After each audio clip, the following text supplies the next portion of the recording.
grandfather was chosen long ago, and now I await my call. And I am a direct descendant of Saint Genevieve, protector of Paris, and one of the first hosts. This call is what I have trained for all of my life. We both have. So what you are saying is that the heroes are here, just not awakened in you. With the premiere two-part episode setting up the reunion of the three Eternal Warriors and Copernicus, said warriors facing an imminent threat, and Emma reaching her breaking point, where does the series go from here? Well, that is answered in this episode of Unicorn Warriors Eternal. The episode starts out with a ship at sea, housing many sailors. But soon enough, we see that these sailors are not safe as a group of robots swim from underwater to invade the vessel. They are there for a very valid reason. The ship is housing quite the interesting cargo. Then we see what was the outcome of the events in the previous episode as we are introduced to the Inspector General, who is being badgered by the press. Upon watching this scene, how he interacts with them, you can tell that the man himself, Genndy Tartakovsky, was at the helm of this episode.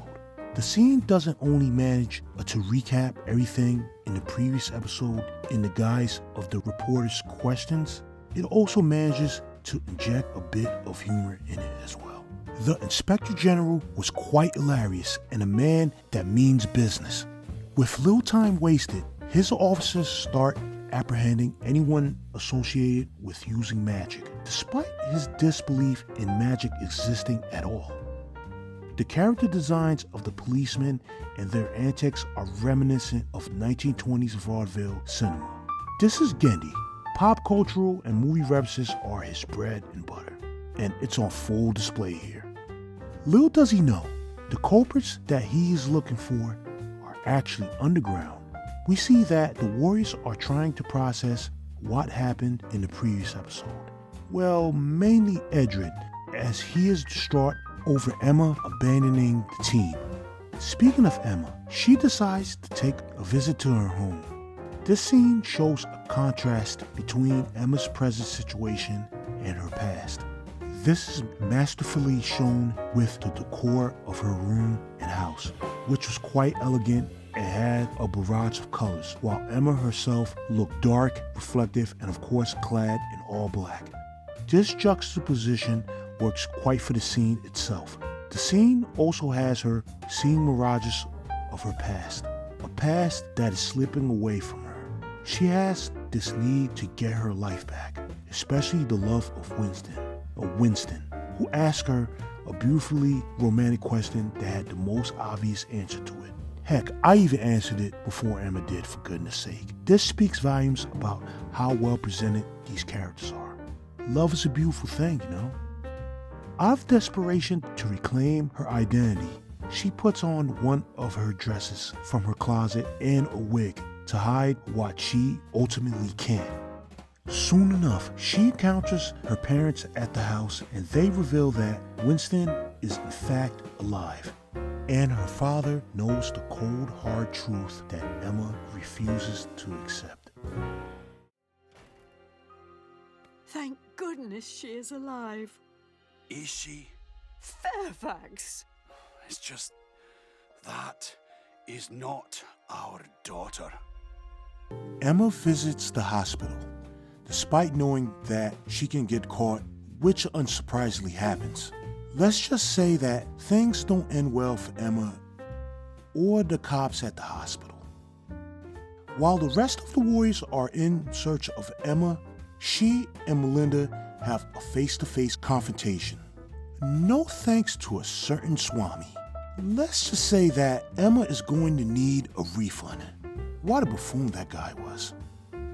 Anyway, Emma finally faces off against the biggest adversary that she has ever faced in her privileged life, a spirit that wants to embody her as a vessel so she can continue her fight against an ancient evil.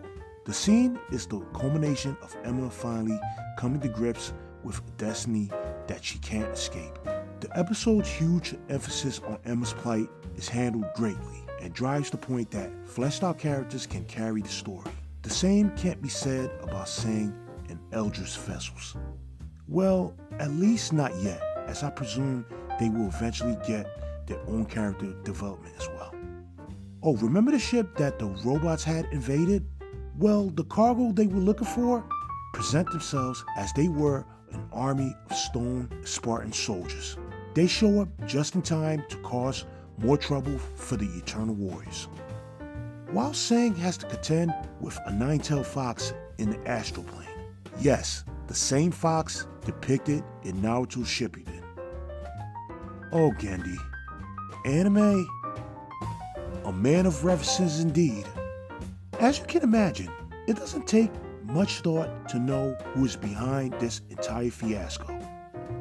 The mysterious lady. Who is she? The answer will present itself in due time. Certainly not in this episode, unfortunately.